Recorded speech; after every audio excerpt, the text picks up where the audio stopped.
जय हिंद दोस्तों। इस वीडियो में हम लोग डिस्कस करेंगे कि क्या सेकंड वाइफ यानी दूसरी पत्नी, कहने का अर्थ हुआ कि एक व्यक्ति की एक पत्नी है, दूसरा भी शादी कर लिया है, तो क्या दूसरी पत्नी यानी सेकंड वाइफ को मेंटेनेंस मिलने का लीगल प्रोविज़न है या नहीं है। अब दूसरी पत्नी, जैसा कि आप जानते हैं, हिंदू जो है मैरिज एक्ट के अंतर्गत जब तक आप डिवोर्स नहीं देते हैं तो दूसरी शादी नहीं कर सकते। लेकिन कुछ ऐसे प्रोविज़न हैं कि उसके हिसाब से अगर कोई व्यक्ति गलत रूप से शादी कर लिया या धोखे दे के शादी कर लिया, तो क्या उस धोखा दिया हुआ शादी का जो पत्नी है उसको जो है मेंटेनेंस मिलेगा या नहीं मिलेगा, या मेंटेनेंस आप यहाँ कहें तो सेक्शन 125 CRPC के तहत जो मेंटेनेंस का प्रोविज़न है, जो अभी भारतीय नागरिक सुरक्षा संहिता 2023 में सेक्शन 144 हो गया है। ऐसा ही मामला जो है बॉम्बे हाई कोर्ट में पहुंचा।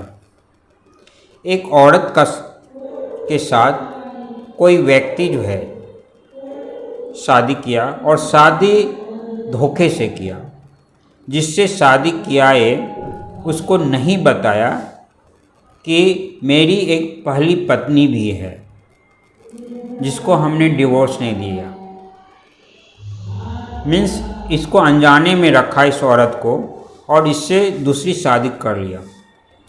जब बाद में इसको पता चला और कुछ समय के रहने के बाद उस घर में जो है दोनों में डिफरेंसेज हो गए, तो ये डिफरेंसेज होने के बाद ये गई कोर्ट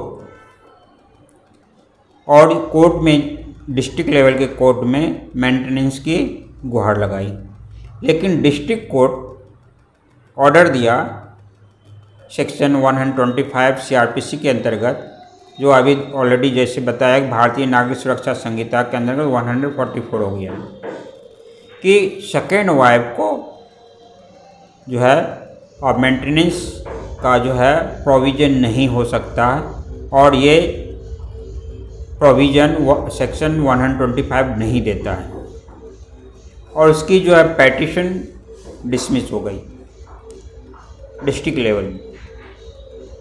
तो इसी को इन्होंने हाई कोर्ट बॉम्बे में चैलेंज किया।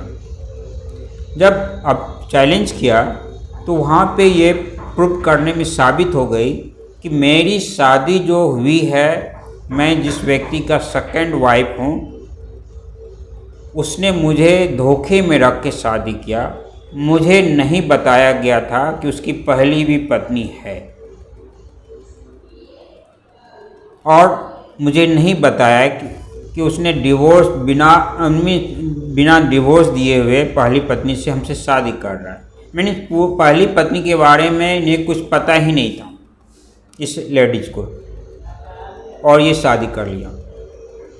तो कोर्ट ने कहा कि अगर धोखे में रख के किसी औरत से शादी कोई पुरुष करता है और उसकी सेकेंड मैरिज है, तो सेकेंड वाइफ को जो है डिफिनेशन जो है वाइफ का 125 CRPC का जो सेक्शन है, जो भारतीय नागरिक सुरक्षा का संहिता का 144 हो गया है, उसमें ये कंटेंट शामिल होगा सेकेंड वाइफ भी। अगर सेकेंड वाइफ से शादी धोखे में रख के इसको किया है, तो इसलिए धोखा में रख के होने के कारण जो है ये एलिजिबल है मेंटेनेंस का, और जो पुरुष हैं उनको, यानी इसके जो हस्बैंड हैं, उनको मेंटेनेंस देना पड़ेगा सेक्शन 125 CRPC के तहत। तो हम लोग यही देखा कि अगर कोई व्यक्ति जो है धोखे में रख के किसी औरत से अपनी पहली शादी के बारे में नहीं बताता है और दूसरे से शादी कर लेता है, तो वो भी औरत मेंटेनेंस लेने के हकदार हैं as per Bombay high court के जजमेंट के हिसाब से। तो इस वीडियो में इतना ही। Thank you.